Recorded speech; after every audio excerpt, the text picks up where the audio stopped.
Hi everyone, Anthony Morganti here. On1 Photo Raw 2022 is an in-depth application. There's a lot of tools and a lot of adjustments. If you're new to On1 Photo Raw 22, it can be a little bit intimidating. In this video, I'm going to do a very basic photo edit that I hope will help you get started using this application.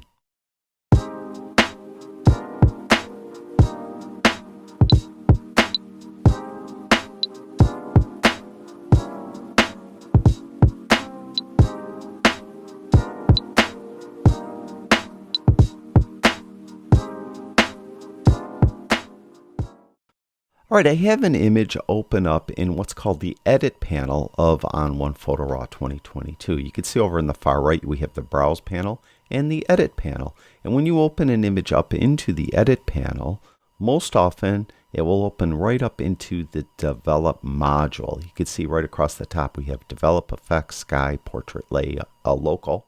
We're in the Develop module. And when it does that, it will have the Tone and Color tab open. You don't have to start here though. You could start anywhere you like. But typically you usually start with tone and color. Now on this image, it's a little bit crooked and it has a building in it. And when you photograph buildings, often they seem to look like they're falling backwards. I like to fix all that right away before I do any tone or color adjustments. So I'm going to minimize or close down that tab. And you can see the other tabs that are in the Develop module: Noise and Sharpening, Lens Corrections, and Transform. You'll notice Lens Correction is turned on. I didn't do that. What On1 Photo Raw 2022 will do by default is it will try to find the lens you used in its database and lenses and correct any distortion that that lens may have induced in your image. And if I open that tab up, you could see it found my Nikon Z24-70 f2.8 S lens. So it already did that. It did it automatically. Now, if On1 cannot find the lens that you used, you could search for it yourself. Go open up Lens Correction, go to this drop down, find the manufacturer, then go to this drop down and find the lens. You also could hit the auto button and try to have it find it. Or worst case scenario, it doesn't have your lens in the database. You would go to manual and you would attempt to manually adjust the distortions that were induced by the lens. Very difficult to do. Most often, though, luckily, On1 finds the lens automatically, so you don't have to worry about anything with this tab. Now, I had mentioned that typically I like to straighten the image and fix any building issues like I have here. I could start out with the Transform tab. So we'll turn that on and open it up. You notice there's a few tools at the top: Keystone, Level, and Move. The Level tool is what we're going to use to straighten the image. And you can see if you hover over a lot of these sliders and a lot of these tools, it gives you a tooltip. It's telling us to click and drag. Well, it disappeared. But it's telling us to click and drag across a horizontal or vertical element to straighten a photo. So if there's anything in the scene that you know was perfectly horizontal or perfectly vertical, what you could do is grab this Level tool and drag across it, and then On1 Photo Raw will automatically straighten that image. Now in this case, out in the distance here, this is a break wall. This is Lake Erie, and there's a break wall there to protect the shoreline from erosion. So what we could do is get that Level tool. When we do, our cursor has a little level in the corner. And then we could go over and go to one end of the break wall, click with the left mouse button, and then just drag across. You can see we're drawing a line. And just draw it, in this case, right along that break wall. I'm at the base of the break wall. And let go. And then it automatically straightened the image. Now I had mentioned it has a building in it, and it looks like the building's falling backward a little bit. You can see how the verticals look kind of funny. To fix that, I'm going to go to the vertical slider, and I'm going to move that to left and just kind of straighten everything out a little bit so those verticals look more vertical. So that looks pretty good. Now, in doing that, you can see we have some white area up here at the top and bottom, black area at the left and right. Those are called blank pixels. We need to crop those away. Now to do that, we're going to get the crop tool. Over here on the far left is the crop tool. We'll click on that. At the top, you can see there's attributes for this tool. You have original ratio, freeform crop, 1:1 crop.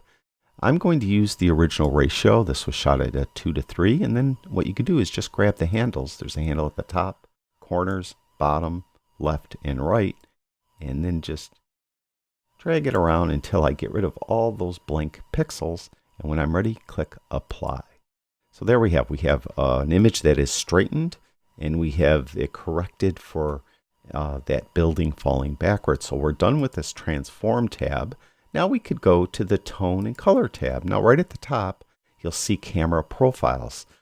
Camera Profiles are kind of like starting points. And On1 comes with its own set of profiles, and also your camera manufacturer will have some profiles as well that if you're shooting RAW will get carried over into On1 Photo Raw 2022. This is a RAW file. If I click this drop down, you can see On1 profiles. You can see that as I hover over them, the tone and color and contrast changes.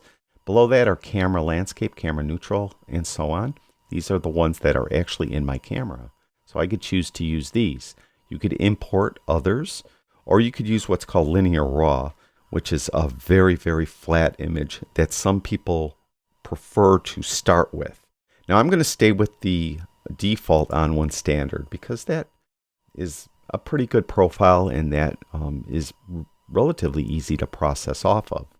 Now we have tone. We could either manually adjust, which we're going to do. We could use AI match. If I just click on that, it uses AI to process the image, and it has AI auto, which gives you a slightly different look. Now I mentioned we're just going to do it manually because you usually will get a better edit if you do it yourself instead of allowing the computer to do it for you. Now what I like to do is look at what is most obviously wrong with the image. In this case, it's very dark. Most notably, the shadows are really dark. So I go right to the shadow slider and I open those up by moving that to the right. Then what I like to do is I look at the highlights and I look at the brightest parts of the highlights, and I move the highlight slider to the left until I see detail come back and return to those brightest parts of the highlights. Then after I adjust those two sliders, I'll adjust midtones to taste. In this case, I'm going to pull it down a little bit. Then I get a white and black point. And the way you could do that in On1 is hold in the J key. J is in Jack.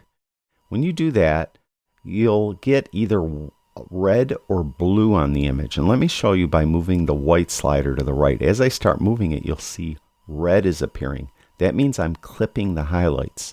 When you clip highlights, that means there's no detail there. It's just pure white. If you print it like this, no ink will go down on the paper in those areas. Most often, most photographers don't like to clip the highlights, so they'll hold that J key in and back off that white slider until all the red disappears. And then that would be a perfect white point. Similarly, you could do that for blacks. Keep holding in that J key, click on the black slider, and move this to the left.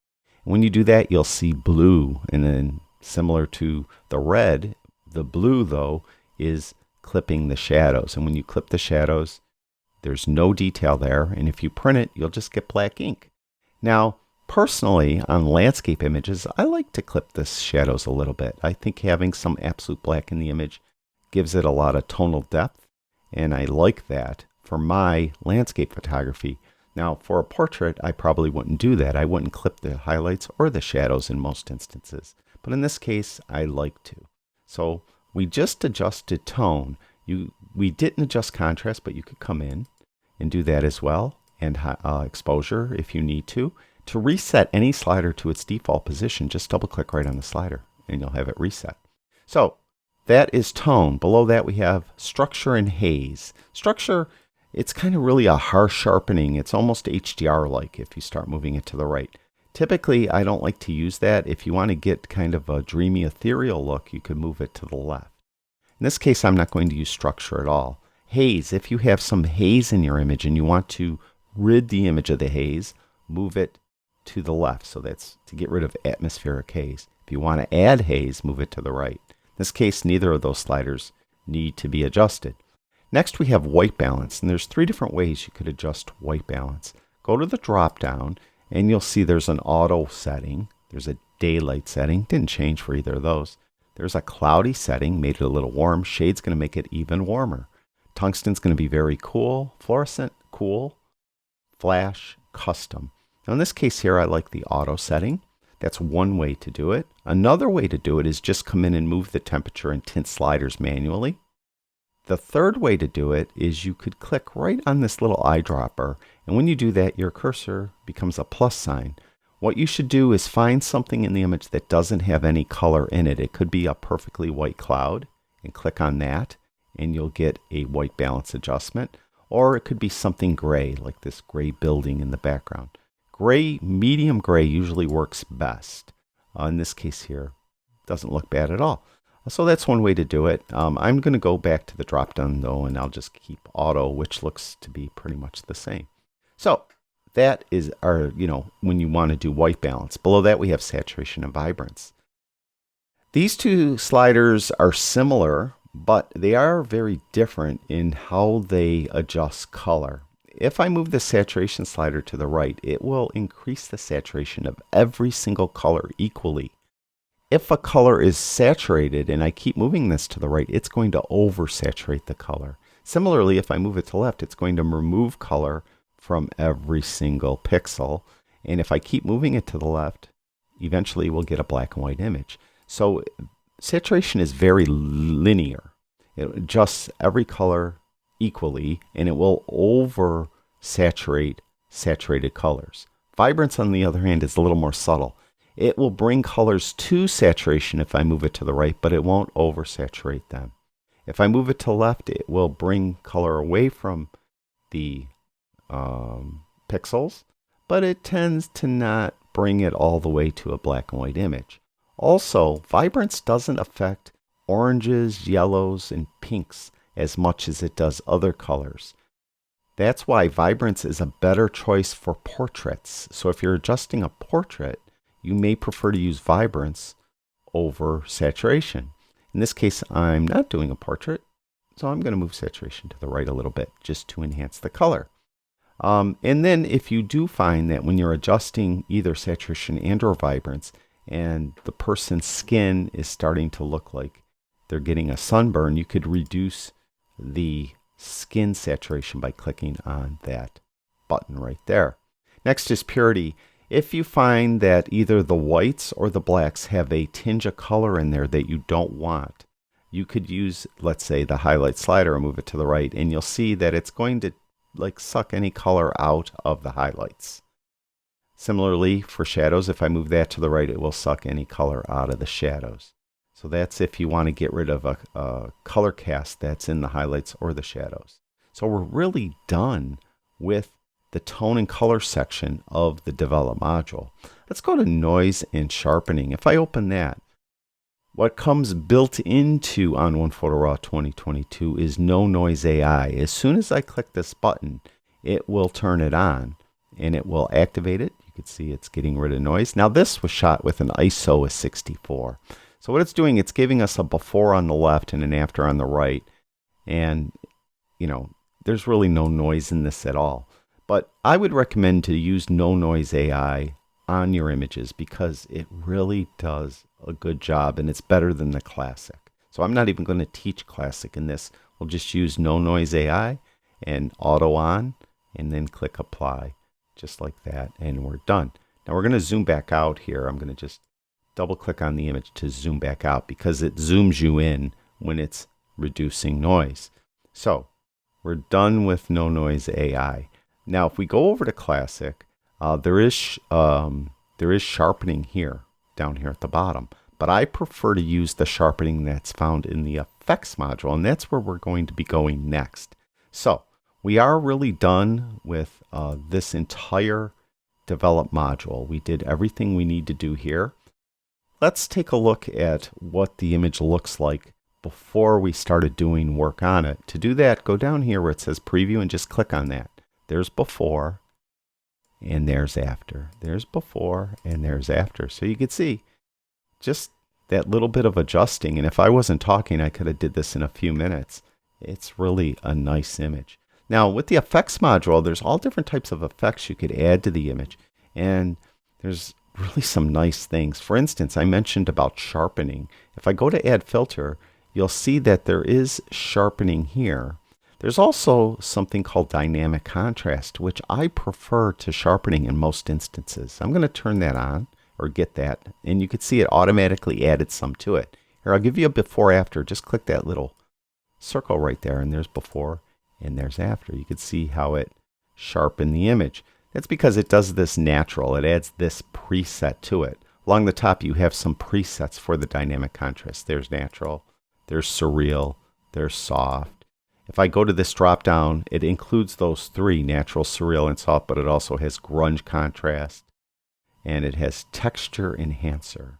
Now, I don't usually like any of those, but let's start out with natural. That's where I'll start, and then I'll come in and manually move sliders. You can see there's small, medium, and large. What I'll do is I tend to start from the bottom and work my way up, meaning I'll move all these down, and then I'll go to large and move that. Well, what I usually do, I kind of fibbed, is I'll put these on 0 or near 0. That. And then I'll go and I'll move large first, then I'll move medium, and then I'll move small. And then I'll kind of jock him around, jump around until I get the look I want. So I want it to be more subtle. There's before, there's after. There's before, and there's after. Also, if you find that you kind of overdid it, you could come in with the opacity slider at the top and just pull opacity down. If opacity is at 0, it's as though you didn't apply this filter at all. It's at 100, it's at 100%. Below that, we have some tone adjustments. Sometimes when you do adjust dynamic contrast, it will throw off your tone that you work so hard with in the develop module. So you could come in and you could readjust highlight, shadows, whites, and blacks. And it has a vibrant slider as well. In this case, I don't think I need to. I'm really pretty much done. What I like to do is I'll go to the add filter though, and I like to add a vignette. So right here's vignette. And you can see that it, like the other, like the dynamic contrast filter, there's some presets for the vignette going across the top. There's a subtle vignette, a strong vignette, big softy. That one's just named Big Softy. Edges. Then in the drop down, you can see there's a number of more, including those 4 that were across the top. Big Softy, Black Edge, Burnout. You can see just hover over them and you'll see what it looks like.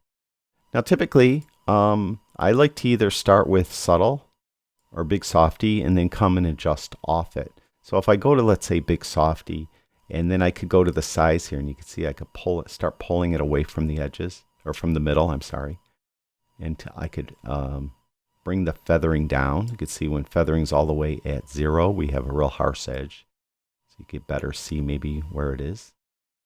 Also, when you're done kind of adjusting it, not all the time do you want the vignette to be centered. You may want it off to the side. What you could do is click this little tool right here and then click. Let's say I want it centered on the building. Click there and you can see how it kind of shifts it to the left. If you want it over here, over here. If you want to reset an entire filter, just click right here and you reset it. So I'm going to just, for this image, I think subtle is good. I don't want too strong of a vignette, but I think that one looks pretty good. Now, I'm pretty happy with the processing. I want to export this image and share it online. So to do that, we're going to go down here to this export button.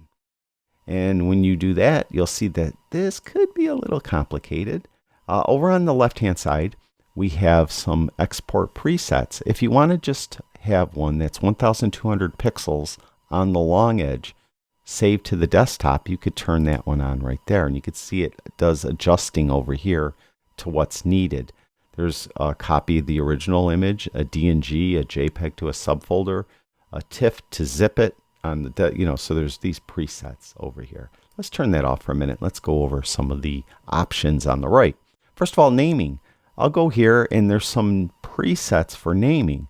I could use the date, the folder name, the year, month, and day, the folder sequence, custom name with original file number, custom current name, custom name with a sequence. year, and so on. Let's go custom name with a sequence. So it will be sequence number. That's the way it would work, and like that. Just, kind of gives you an idea what it would look like right here. Now let's go with a file name, folder name. You could do the file name here, date, sequence, metadata. So you could kind of drill it down and bring it to what you want.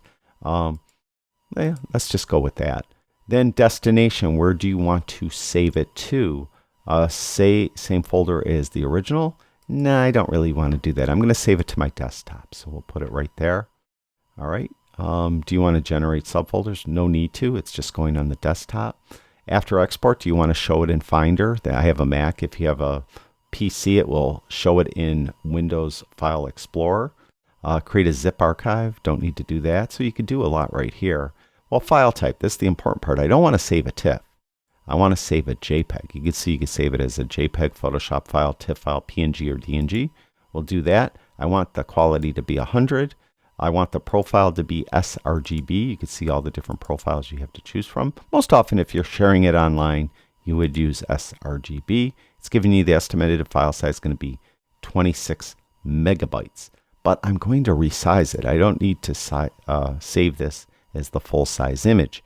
I'm going to make the long edge 1080 because that's the size that you would use for Instagram. So let's just pretend I was going to save this to Instagram. So long edge, it'll be 1080. Resolution's 300. Fine. That number doesn't really matter when you're sharing it online. Don't enlarge. That is if you had a really small image and you were, accidentally had larger numbers in here. Clicking, usually if you do that, it's not going to look good. So you could click don't enlarge and it won't. It will just make it maximums. It could be without enlarging it. Do you want to do some sharpening when you export it? Most often you would do this if you're printing the image. You could do it if you're sharing it online, like for the screen. You have low sharpening and high sharpening. Then you printing it to glossy paper or matte paper. You have those options. Let's do low. I already did quite a bit of sharpening though. Then there's some manual sharpening adjustments here that you could do yourself. What metadata do you want to include? None. Or you could just, keywords, descriptions. You have total control over what metadata is saved with the JPEG. Do you want to include a watermark? I don't have any watermarks to use here, so you could if you wanted to, but I don't want to. And I'm ready to export it, so I'll just click on export. And when you do that, it does it in the background. You can see in the lower right-hand corner, there's a little progress bar, and it is saving it. It's calling it export job 1. It does seem to take a long time to export compared to some other applications. Some other applications go relatively quickly. It is done now though. We'll minimize that and there it is right there. And you can see it has custom _000 because I didn't rename it. I should have. I kind of was getting a little bit confused. See right here. So this part here where it says custom, I should have overdid that and I could have did this as outer harbor like that. That's what I should have did with the sequence. So sorry about that. And here, let's just export that. So you can see that it's doing export job 2 now. And when it's done exporting, we'll get another image right up in here somewhere. It does take a while though. I've noticed for some reason it does. Now it says 0000. That's if you had a lot of images you were exporting all at once, it would incrementally number them. Since I only have the one image, it's only doing the one. So there's outer harbor like that. So I kind of confused up that exporting part at the end, but hopefully that made sense. You know what? That export dialog is kind of complicated, and I think I'm going to do a video dedicated to the export dialog. First of all, I'm going to go through it because it is new in this version of On1 Photo Raw 2022, and I'm not totally up to speed on it myself. So I'm going to go through it, learn everything about it, and in a future video, I'll cover everything there is to know about this export dialog. But that's it for this video. Hopefully, this just helps get you started using it and you get a better idea how to use some basic functionality of it. Of course, there's a lot of stuff I didn't do, right? There's a lot of different tools I didn't even touch. There's a lot of filters. There's a lot of adjustments you could do that I didn't even mention. So we'll cover as much as I can in future videos. Thank you everyone who watches my videos. I really do appreciate it. I'll talk to you guys soon.